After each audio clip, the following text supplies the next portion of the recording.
Bendiciones. Les saluda Luis Alfonso Correa Martínez, estudiante de la especialización de Derecho Procesal de la Universidad Libre Cartagena, dentro de la asignatura llamada Protección al Debido Proceso, dictada por el docente Luis Alfonso Leal Núñez.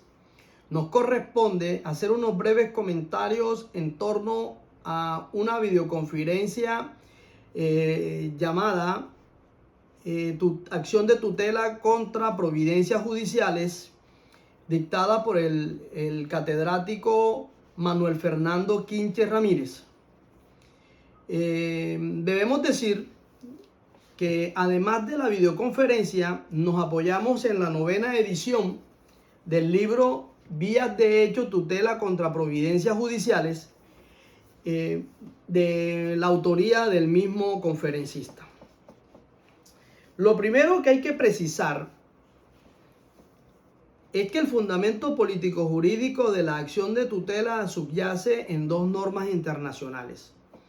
Primero, en el artículo 2 del Pacto Internacional de Derechos Civiles y Políticos, suscrito en 1966, pero especialmente en el artículo 25.1 de la Convención Americana sobre Derechos Humanos de 1969. Ambos instrumentos coinciden en establecer que toda persona tiene derecho a un recurso sencillo, rápido y efectivo para solicitarle a los jueces y tribunales el amparo de sus derechos fundamentales reconocidos en la Constitución, la ley y en estos instrumentos, cuando quiera que resulten vulnerados o amenazados, incluso por agentes del Estado en ejercicio de la actividad jurisdiccional. Como segundo aspecto importante, también tenemos que decir que bajo la vigencia de la Constitución de 1886 era prácticamente imposible impugnar una providencia, una decisión judicial argumentando violación de derechos fundamentales. Y eso se debe básicamente a tres aspectos. Primero, porque en Colombia no existía o era prácticamente desconocido el concepto de derechos fundamentales y no existía una dogmática, una teoría consistente en torno a los derechos fundamentales.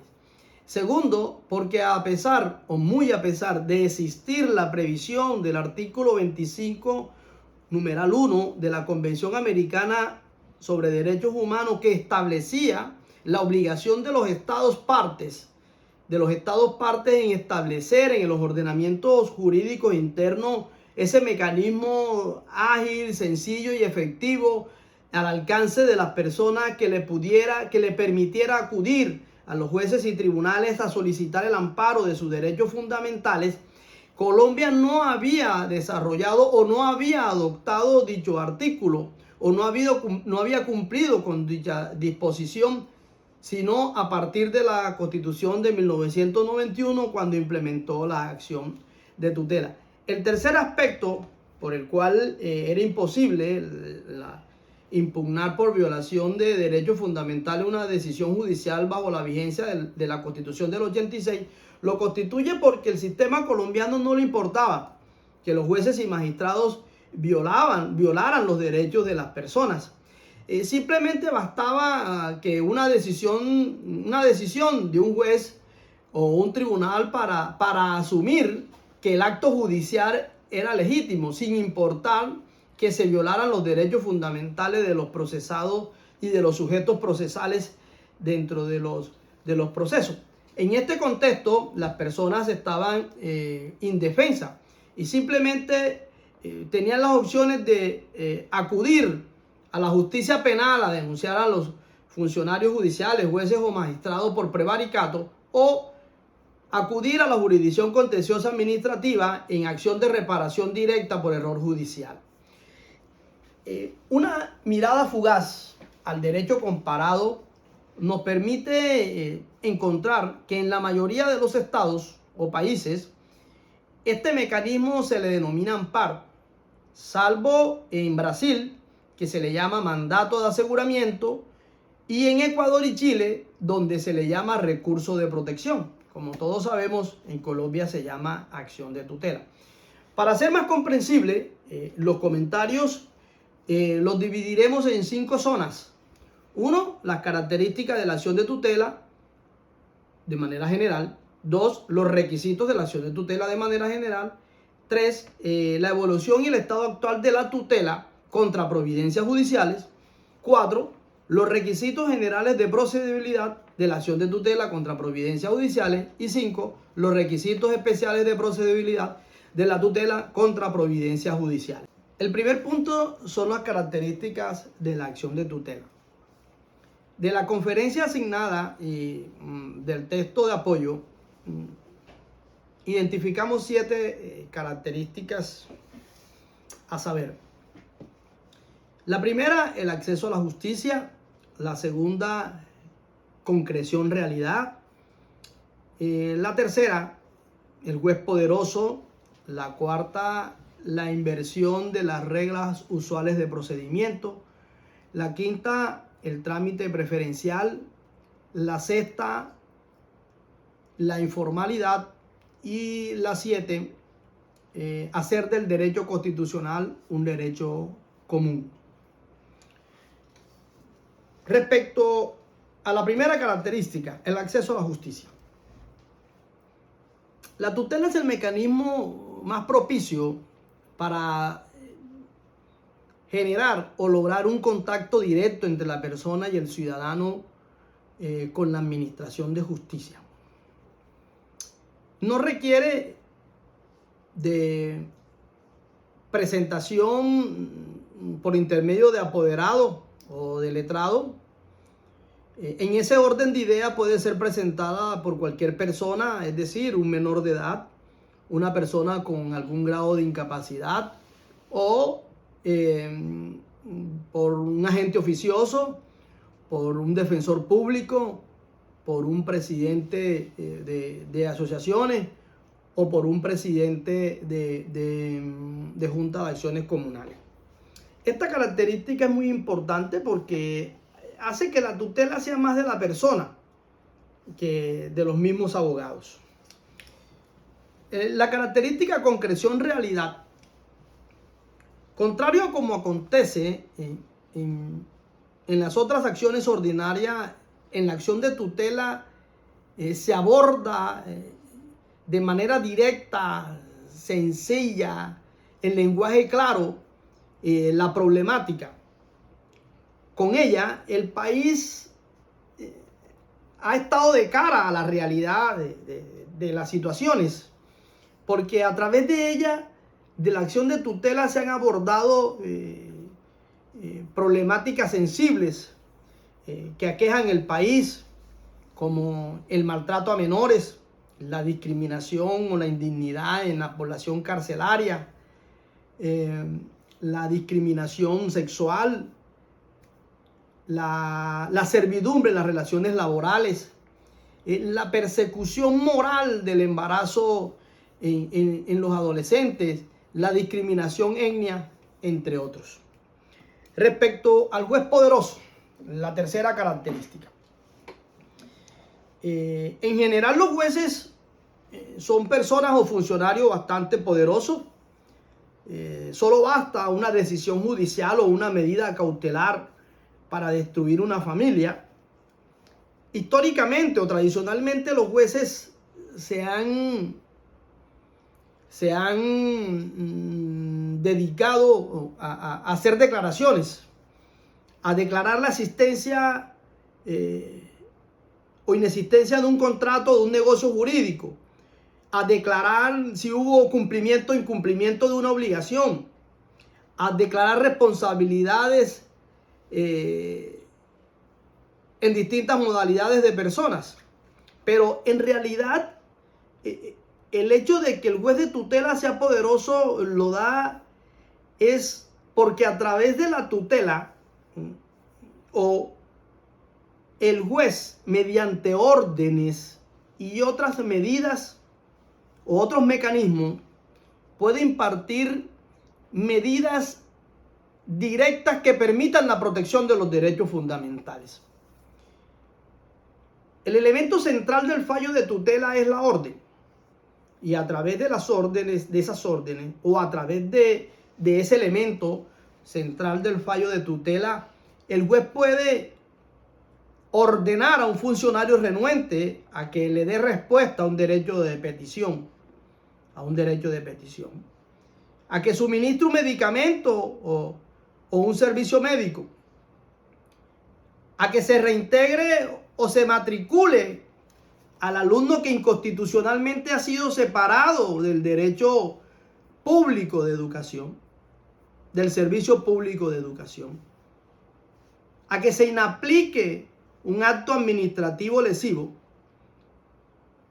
y especialmente en torno a las vías de hecho, a dejar sin efecto decisiones judiciales y a ordenar que se profieran autos y sentencias en reemplazo. La inversión, la cuarta característica es la inversión de las reglas usuales de procedimiento. El sistema colombiano ha estado dominado por un formalismo burdo, por la petición excesiva de autenticaciones, de sellos, permisos y de peticiones adicionales dispuestas discrecionalmente por personas o funcionarios que han generado una concatenada y sistemática negación del derecho. La tutela emerge como una rebeldía frente a ese formalismo burdo y con un procedimiento ágil, rápido, sencillo, que no admite excepciones en su trámite, no admite incidentes, no admite nulidades, salvo que dentro del trámite de la misma no se vinculen a aquellas personas que puedan terminar cobijadas o afectadas con el fallo de tutela. En ese orden de ideas, la tutela a través de ese procedimiento lo que quiere evitar es ese cúmulo de maraña y de medidas o estrategias dilatorias que impiden o que lo que hacen es atentar o violar contra los derechos fundamentales, especialmente del acceso a la justicia y del debido proceso. Dentro de esta característica hemos podido identificar unas siete situaciones muy favorables, muy importantes de la tutela, que son: en la tutela no hay acto formal de notificación, simplemente se le comunica a la parte accionada. 2, se tramita por un procedimiento preferencial y sumario, es decir, que el juez de tutela no está obligado, como si está obligado el juez ordinario, a evacuar todos los estancos procesales. Tercero, en la acción de tutela no hay contestación de la tutela, simple y llanamente el accionado presenta un informe. Cuarto, en la tutela se puede fallar.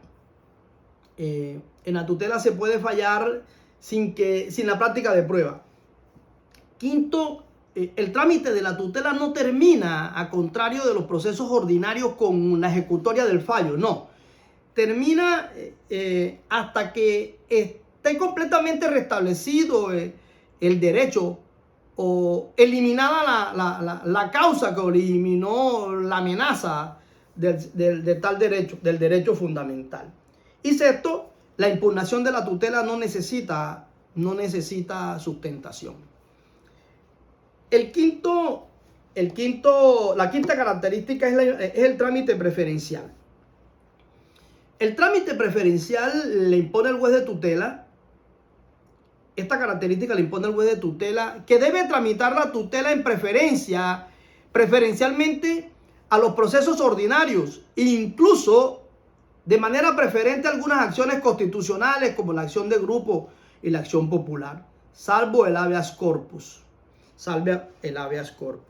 Esto permite evitar la negación indefinida del derecho, la morosidad, y el juez está en obligación de resolver de fondo la tutela dentro de los 10 días siguientes a su presentación, so pena de exponerse a sanciones disciplinarias. El sexto y última característica es la informalidad.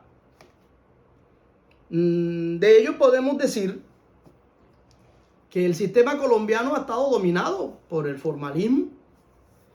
La informalidad es un elemento central del trámite de la acción de tutela y se encuentra consagrada de manera expresa en el artículo 14 del decreto 2591 de 1991. Y allí se establece que la tutela puede presentarse a través de un escrito que no requiere autenticación y puede presentarse por un telegrama o por cualquier medio de comunicación escrito. De comunicación escrito. Esta característica lo que permite es la realización de la regla que ordena que el procedimiento y las normas que la finalidad del procedimiento y las normas procesales es la materialización, la concreción del derecho sustancial. El último de las características es hacer del derecho constitucional un derecho común.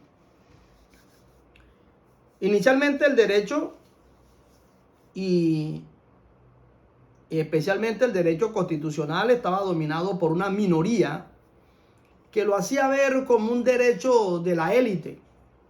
Pero la acción de tutela ha puesto en evidencia que el problema o las necesidades o la problemática está en las personas. En ese derecho de petición que no se le contesta al ciudadano de a pie.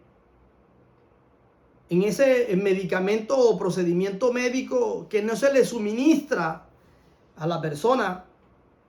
En esa violación al acceso a la administración de justicia que permanentemente ocurre, en esa violación al debido proceso, entre otras razones. Todo esto hace que el derecho constitucional sea un derecho común. El segundo tema son los principios que rigen la acción de tutela.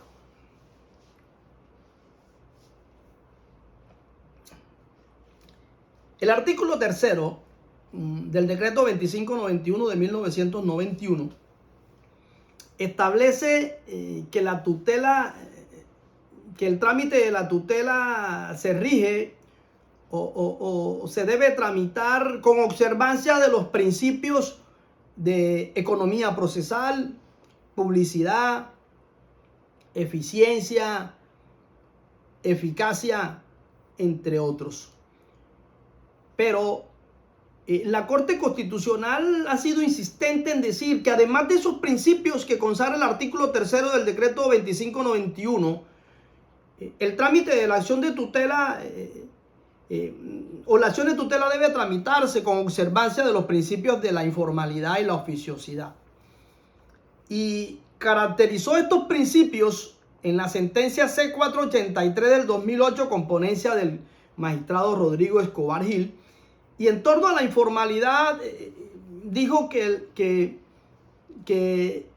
la tutela no está supeditada a requisitos o a fórmulas sacramentales o a requisitos adicionales o especiales. A requisitos adicionales o especiales que impidan la materialización de la protección de los derechos fundamentales que ya viene establecido o que ha establecido la Constitución Política Colombiana. La Constitución Política Colombiana.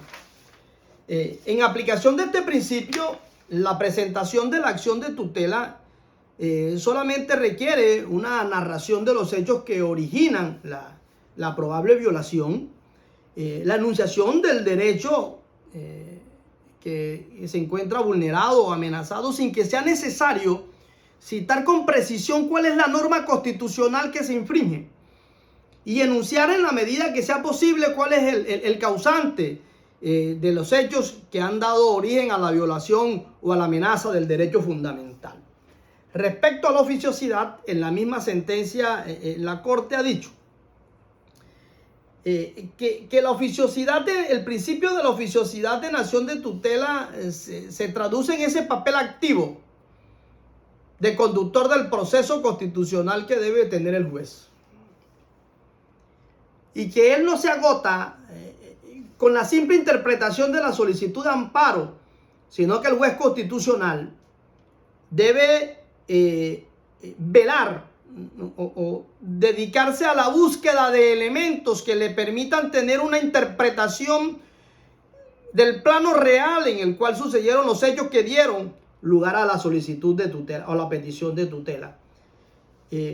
Para, si hay lugar a la protección o amparo de los derechos fundamentales, decretar unas medidas eficaces, unas órdenes eficaces, directas y prácticas que vayan encaminadas a la protección, al restablecimiento del derecho o a cesar la amenaza de ese derecho. Y yo agregaría que frente a la oficiosidad, que si hemos dicho que la tutela puede ser presentada por cualquier persona, es decir, que no necesita la presentación de un profesional del derecho, allí el juez le corresponde una carga adicional, cuál es la de acompañar o del acompañamiento y ejercer un papel asistencial y garantista del peticionario, sobre todo por cuando quiera que no sea profesional del derecho. El tercer punto es la evolución y el estado actual de la tutela contra providencias judiciales. Este punto, para mayor comprensión y desarrollo, lo hemos subdividido en 4 épocas o 4 etapas. La primera etapa fue el primer fallo de tutela contra providencia judicial proferido en Colombia, que es la sentencia T-006 de 1992. La segunda etapa fue el primer fallo sobre tutela contra providencia judicial en control abstracto de constitucionalidad, que fue la sentencia C-543 de 1992. La tercera etapa fue la primera formulación dogmática de tutela contra providencia judicial, la teoría de los defectos en la vía de hecho, que es la tutela T-231 de 1994, y la cuarta época o periodo, que es la tutela contra providencia judicial, el periodo inicial de la tutela contra providencias judiciales del Consejo de Estado y la Corte Suprema de Justicia.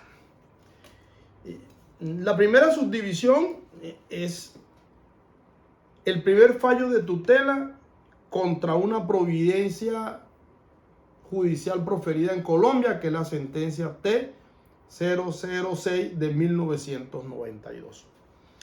La sentencia T-006 de 1992 contiene el primer fallo de tutela contra una providencia judicial. Es de gran importancia para nuestro país porque fue la primera tutela que dejó sin efecto una sentencia judicial proferida por la Corte Suprema de Justicia, quien hasta 1991 fue la autoridad judicial encargada de la vigilancia y del control constitucional y el tribunal de más alto rango en la jurisdicción. Los hechos que rodearon esta tutela son los siguientes. 2 ciudadanos fueron condenados por los delitos de estafa agravada y falsedad en documento público por el juzgado 13 Penal Superior de Medellín, a pena privativa de la libertad, quienes apelaron, y dicha sentencia fue confirmada por el Tribunal Superior de Medellín. Contra dicho fallo ejercieron o presentaron el recurso extraordinario de casación, que conocido por la Sala de Casación Penal de la Corte Suprema de Justicia no casó la sentencia. Agotados los recursos ordinarios y extraordinarios, presentaron una acción de amparo que correspondió invocando la violación a los derechos fundamentales, a la personalidad jurídica, a la honra, a la libertad personal. Dicha tutela le correspondió en primera instancia a la Sala de Casación Civil, quien no tuteló los derechos, y sin estudiar de fondo el asunto se inhibió. Sin estudiar de fondo se inhibió, argumentando, entre otros aspectos, lo siguiente: el principio de especialidad, el principio de autonomía y el principio de independencia judicial, diciendo más o menos que ellos eran la Sala de Casación Civil y que la providencia que había sido atacada era proferida por la Sala de Casación Penal, que a ellos no les correspondía revisar una providencia de otra sala. Igualmente manifestaron aspectos relacionados con la intangibilidad de las decisiones judiciales con base en los principios de cosa juzgada y seguridad jurídica.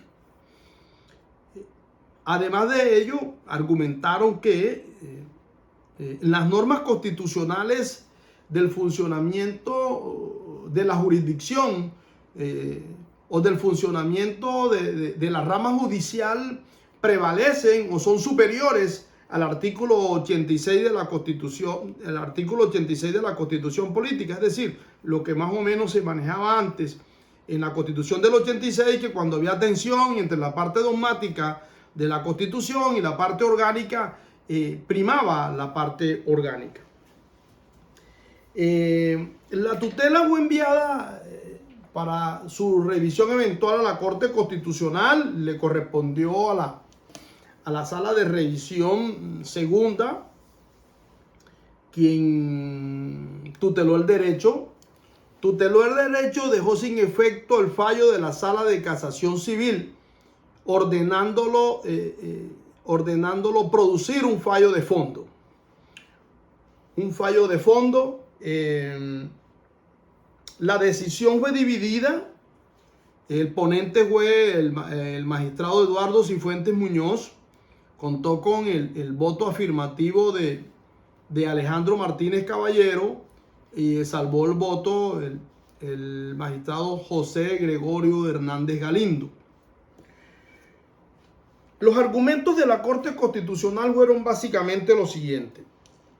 Le dijo la Corte Constitucional a la Sala de Casación Civil: cuando usted conoce de una tutela, no lo hace como juez civil, lo hace como juez constitucional. Primer argumento. Segundo argumento: el asunto de los jueces constitucionales son los derechos fundamentales.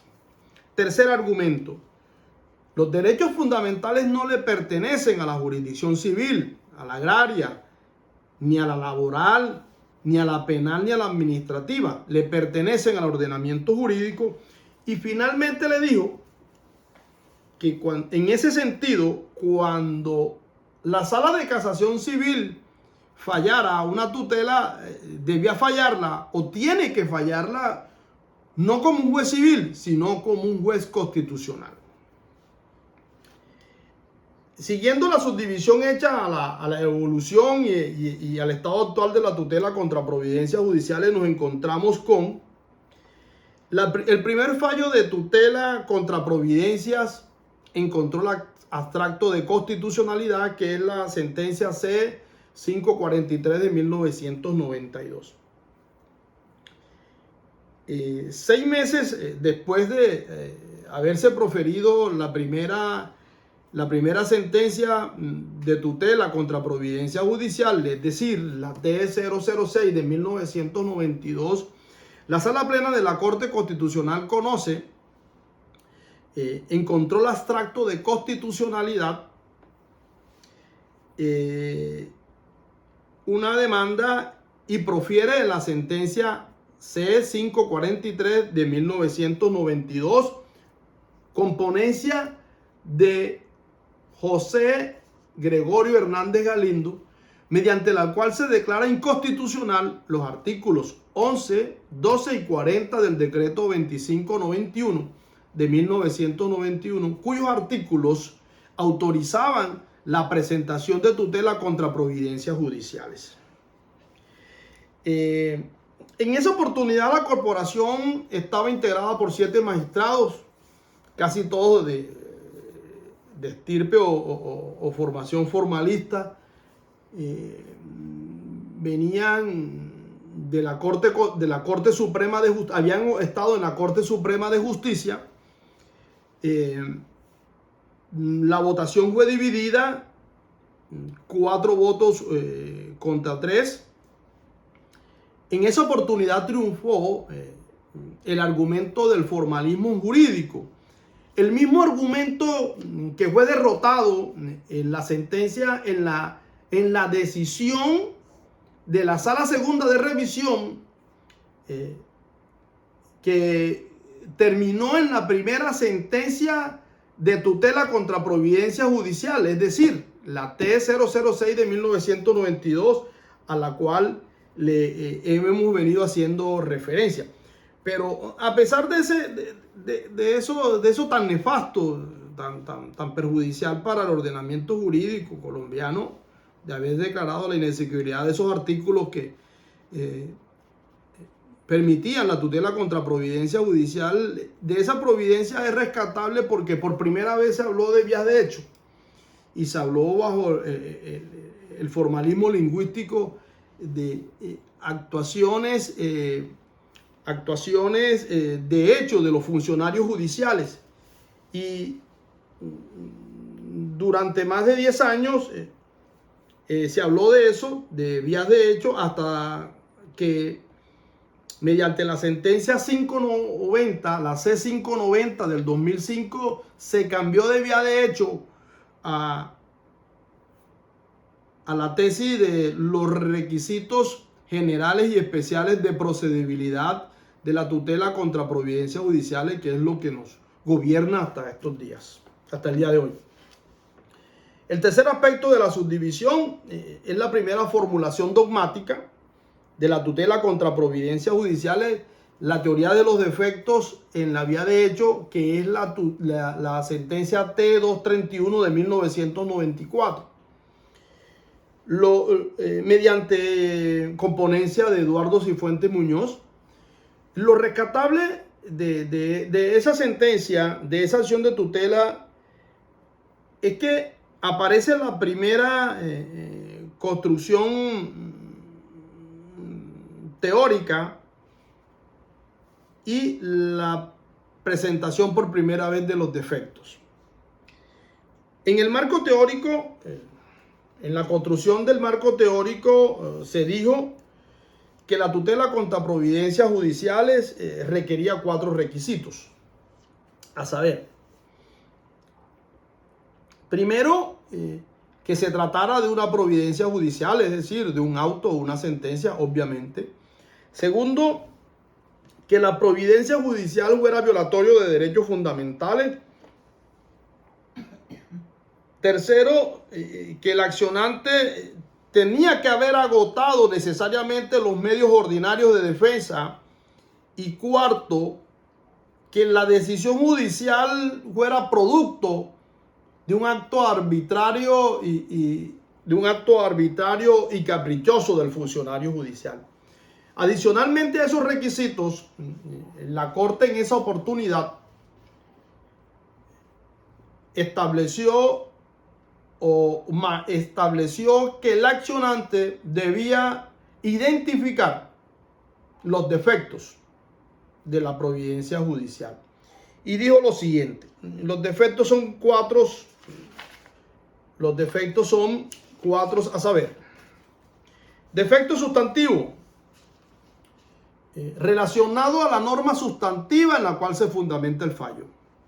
Defecto fáctico, que se configura cuando hay problemas constitucionales en torno a la prueba sobre la cual se edificó la decisión judicial. El defecto orgánico, cuyo núcleo central es la falta de competencia del funcionario que pidió la providencia, y el defecto procedimental, que es lo relacionado con la incorrección del trámite procesal, es decir, cuando el funcionario adelanta un trámite que no es el que está preestablecido para esa actuación judicial o para esa etapa o para ese proceso. El cuarto aspecto, la cuarta época, es la iniciación de la tutela contra providencias judiciales en el Consejo de Estado y en la Corte Suprema de Justicia. Durante más de 20 años, la Corte Suprema y el Consejo de Estado asumieron una posición hostil con la Corte Constitucional alrededor de algunos asuntos, y especialmente en torno a la tutela contra providencias judiciales, que fueron utilizados impropiamente por el periodismo o llamados impropiamente por el periodismo como choque de trenes. Dentro de estos enfrentamientos vale la pena traer a colación la sentencia T902 del 2005, con ponencia del magistrado Marco Gerardo Monroy Cabra, que en paz descanse, mediante la cual se tuteló los derechos de una señora de nombre Rosalba Bedoya, funcionaria de Ferrovía, ordenando revocar una sentencia de una proferido dentro de un medio de control de acción de nulidad y restablecimiento del derecho, proferido por la sección segunda del Consejo de Estado, con ponencia de la consejera Ana Margarita Olaya Forero.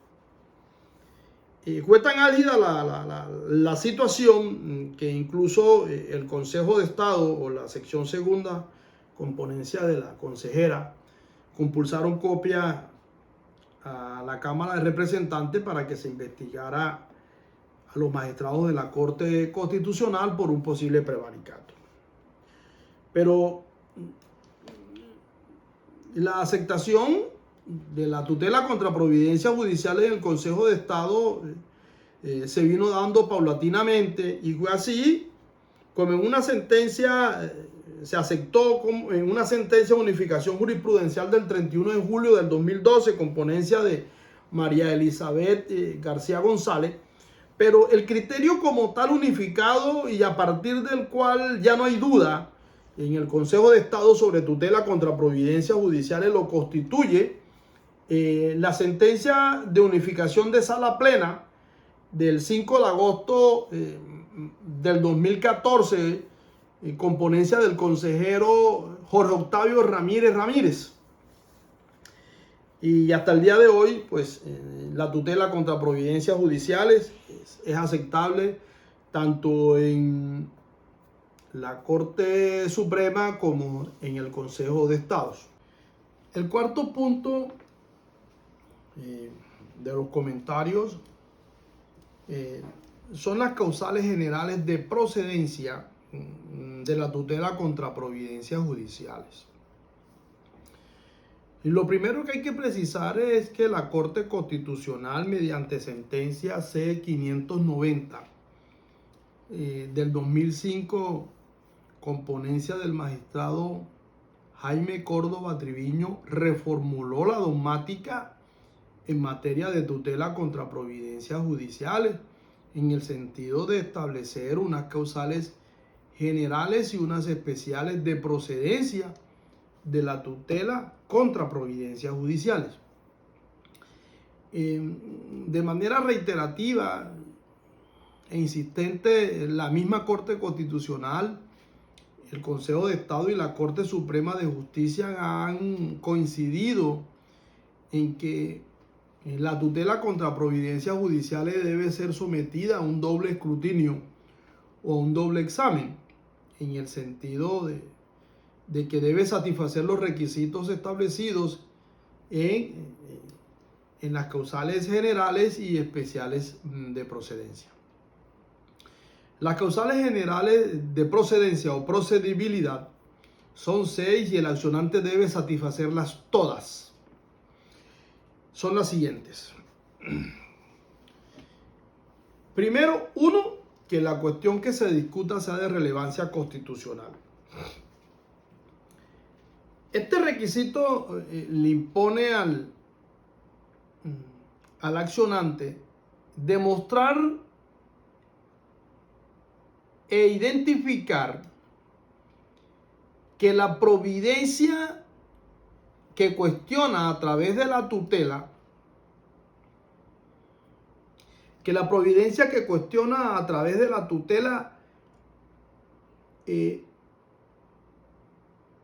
vulnera la Constitución, vulnera un derecho fundamental, y no que vulnera y no que viola una ley.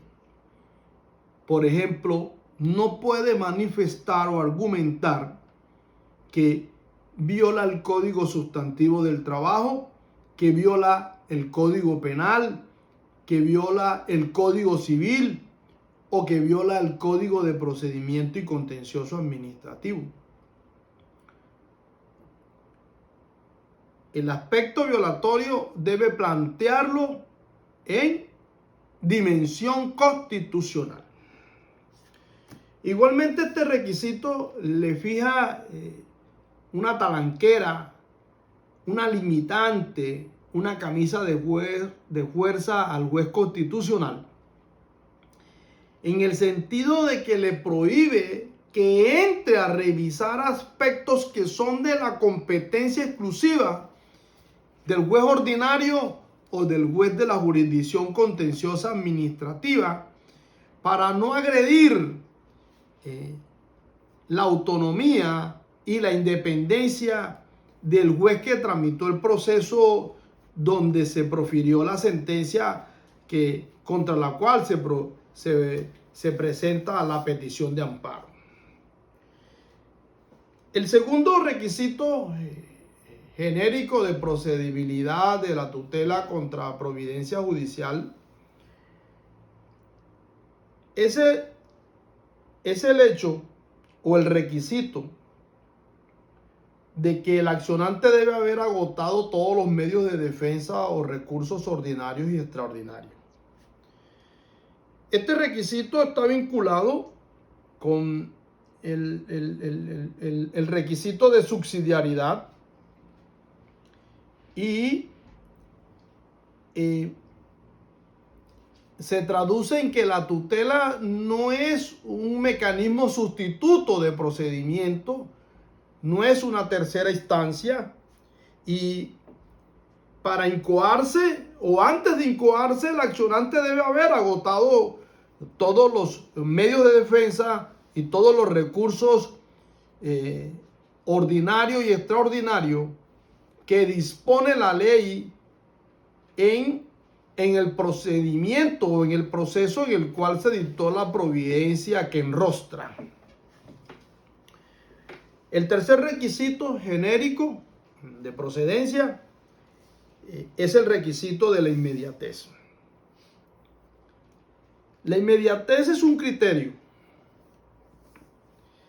y tocaría entonces, para abordar este requisito, hacernos un primer interrogante, y es cuándo se puede presentar una tutela contra una providencia judicial. Para resolver esa inquietud, necesariamente tenemos que irnos al enunciado normativo del artículo 86 de la Constitución Política, que establece que cualquier persona, en todo momento y lugar, puede presentar acción de tutela. No obstante, la claridad del texto constitucional, la Corte Constitucional ha manifestado que si bien es cierto la acción de tutela no tiene término de caducidad, también lo es que debe presentarse o solicitarse en un plazo razonable. Y allí tocaría hacernos el segundo interrogante. ¿Qué es eso de término plazo razonable? Y para ello la Corte ha fijado unas directrices a los jueces constitucionales para que en cada caso concreto revisen si se cumple con el principio de inmediatez o no. Esos tres requisitos son las características o dificultades del proceso, el primero. El segundo, la inactividad o la actividad del accionante dentro del proceso en el cual se profirió la providencia judicial que ataca. Y tercero, la justificación de la tardanza. Ahora bien, el principio de inmediación tiene una especie de excepción, en la medida en que si se trata de un sujeto de especial protección constitucional, la inmediatez se atenúa. El cuarto requisito es que se trate de una irregularidad procesal, que si se invoca una irregularidad procesal, esta debe de tener un efecto determinante en la sentencia que se impugna. Este requisito general de procedibilidad debe satisfacerse a plenitud cuando se invoque el requisito especial de defecto procedimental. Al respecto de esta causal, en torno a la tutela contra providencias judiciales, la Corte ha señalado que esa irregularidad procesal debe ser de gran entidad, debe ser relevante, debe ser determinante, debe ser decisoria en la providencia judicial que se ataca, hasta tal punto que esa irregularidad procesal viole derechos fundamentales. Es decir, si hay irregularidad procesal, tiene que ser violatoria de derechos fundamentales. El quinto requisito es que la parte identifique los hechos que dieron origen a la violación, el derecho violado, y que esas circunstancias se hayan alegado dentro del proceso ordinario. Este requisito impone al accionante satisfacer tres cuestiones elementales o básicas, que diga en su escrito de tutela, en la petición de tutela, cuáles son los hechos sobre los cuales edifica la solicitud de amparo, cuáles son las normas que se infringieron, o cuál es el derecho violado, y indudablemente que esas circunstancias hayan sido planteadas dentro del proceso judicial en el cual se profirió la providencia que pretende atacar. Porque es que en materia de tutela se trabaja con lo mismo que se ha venido planteando dentro del proceso donde se profirió la providencia, en atención al principio de la buena fe. La tutela no puede convertirse en una sorpresa, sino que la parte accionada y la otra parte debe haber tenido conocimiento de que eso que se plantea la tutela ya viene discutiéndose en el proceso originario donde se produjo la providencia que se está atacando en sede de tutela. El sexto punto y último de los requisitos generales de procedibilidad hace referencia a que la acción de tutela no puede proferirse contra una sentencia de tutela. Y el fundamento de ello es porque la discusión sobre derechos fundamentales no puede plantearse de manera indefinida. Ahora, el decreto 2591 del 91 establece un sistema de de revisión, impone a los jueces de tutela que impugnada o no impugnada envíen la providencia, la sentencia de tutela a la Corte Constitucional para su eventual revisión.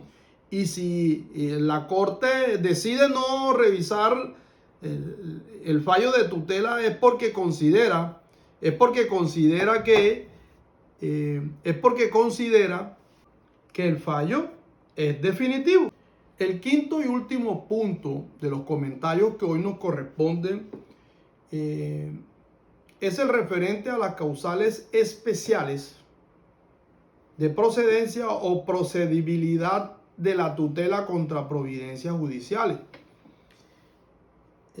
Estas causales de procedencia son 8 y no se excluyen entre sí y debe probarse por lo menos una para que las pretensiones de la acción de tutela tengan vocación de prosperidad. El primer requisito es el llamado defecto orgánico y se estructura cuando el funcionario judicial que dictó la providencia, el auto o la sentencia que se ataca por vía de tutela lo dicta sin tener o cuando no tiene competencia o carece completamente de la competencia para hacerlo. El segundo es el defecto procedimental. Se estructura este requisito cuando hay un apartamiento total de la cuerda procesal, cuando hay una incorrección del trámite procesal. El fundamento constitucional subyace en dos disposiciones. El artículo 29, que establece que toda persona tiene derecho a que se le procese o se le juzgue de acuerdo a la plenitud de las formas propias de cada juicio. Y el artículo 228, que establece el principio de prevalencia del derecho sustancial sobre el procedimental. También concurren con estas dos normas constitucionales el artículo 7 y el 13 del Código General del Proceso. El 7, que establece que el proceso deberá adelantarse en la forma establecida en la ley.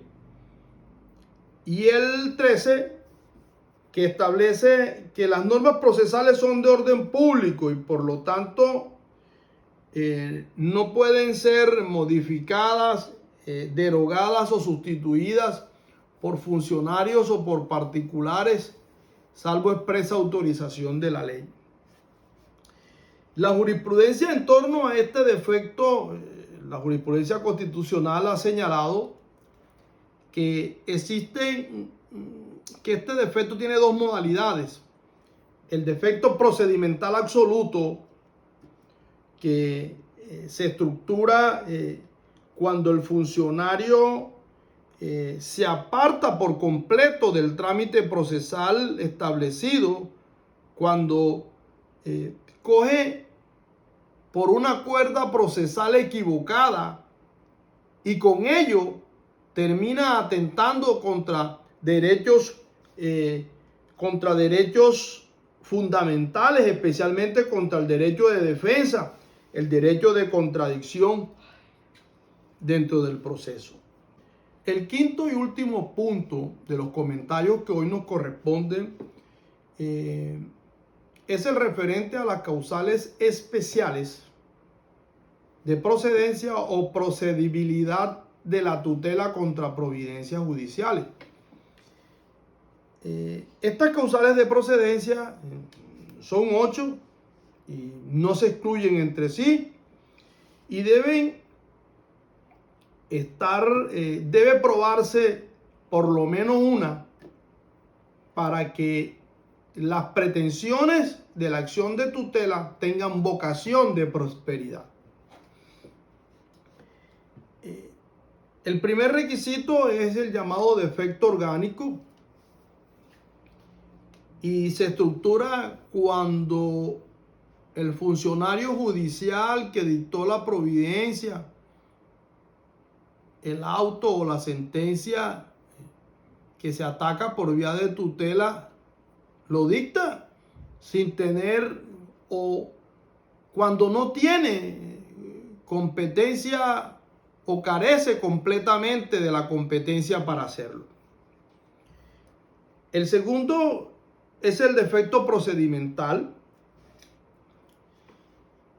Se estructura este requisito cuando hay un apartamiento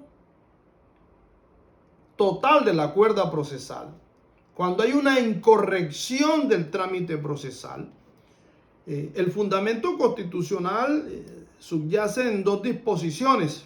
El artículo 29, que establece que toda persona tiene derecho a que se le procese o se le juzgue de acuerdo a la plenitud de las formas propias de cada juicio.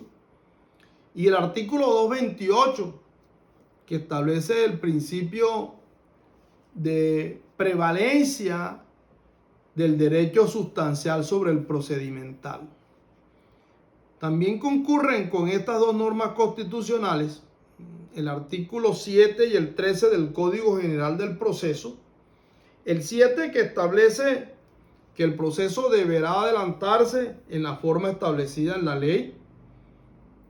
Y el 13, que establece que las normas procesales son de orden público y por lo tanto no pueden ser modificadas, derogadas o sustituidas por funcionarios o por particulares, salvo expresa autorización de la ley. La jurisprudencia en torno a este defecto, la jurisprudencia constitucional ha señalado que que este defecto tiene dos modalidades. El defecto procedimental absoluto, que se estructura cuando el funcionario se aparta por completo del trámite procesal establecido, cuando coge por una cuerda procesal equivocada y con ello termina atentando contra derechos fundamentales, especialmente contra el derecho de defensa, el derecho de contradicción dentro del proceso.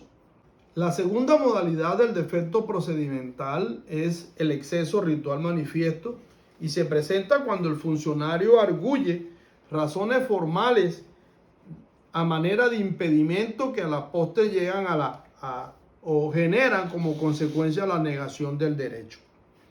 El tercer defecto es el defecto fáctico.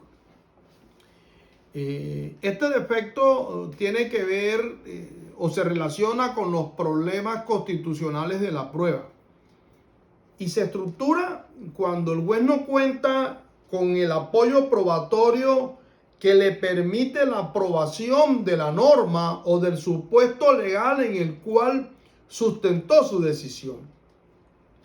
La Corte Constitucional ha dicho que el defecto fáctico tiene dos dimensiones, una dimensión positiva y una dimensión negativa. La dimensión positiva se presenta cuando el funcionario judicial basa su decisión en una prueba ilícita. Y la dimensión negativa se presenta en cuatro aspectos o cuatro variables. Primero, cuando no valora una prueba decisoria en el proceso. Segundo, cuando no decreta la práctica de una prueba decisoria en el proceso. Tercero, cuando decretada no practica la prueba decisoria en el proceso. Y cuarto, cuando hay una valoración arbitraria.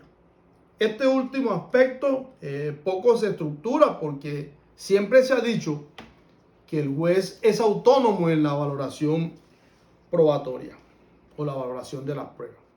El cuarto defecto es el defecto sustantivo, y guarda relación con la norma sustancial base o fundamento de la decisión, y se estructura cuando el juez basa su decisión o sedimenta su decisión con una norma evidentemente inaplicable al caso concreto. El quinto es el error inducido, de muy poco acontecer, y se presenta cuando el funcionario que profiere la providencia ha sido inducido por otro, de manera voluntaria o involuntaria, por otro servidor público, de tal manera que el error no es del juez, sino que es de otro funcionario que de manera voluntaria o voluntaria lo ha inducido en el error. El sexto es la decisión judicial sin motivación. Este defecto implica el incumplimiento del servidor judicial de dar cuenta de las razones fácticas y jurídicas de sus decisiones, en el entendido en que es precisamente la motivación el fundamento legítimo de su órbita funcional. El séptimo es el desconocimiento del precedente, y se estructura cuando el funcionario judicial se aparta de los precedentes de la Corte Constitucional dictados en materia de tutela o en control abstracto de constitucionalidad, cuando el juez administrativo se aparta de los precedentes judiciales vertidos en el artículo, especialmente en los consagrados establecidos en el artículo 270 del Código de Procedimiento Administrativo y de lo contencioso administrativo, como sentencias de unificación jurisprudencial, y de los presidentes de la Corte Suprema de Justicia, es decir, de los precedentes o las sentencias de unificación de las altas cortes. El 8 y último de los defectos especiales de procedencia de la tutela contra providencia judicial lo constituye la violación directa de la Constitución.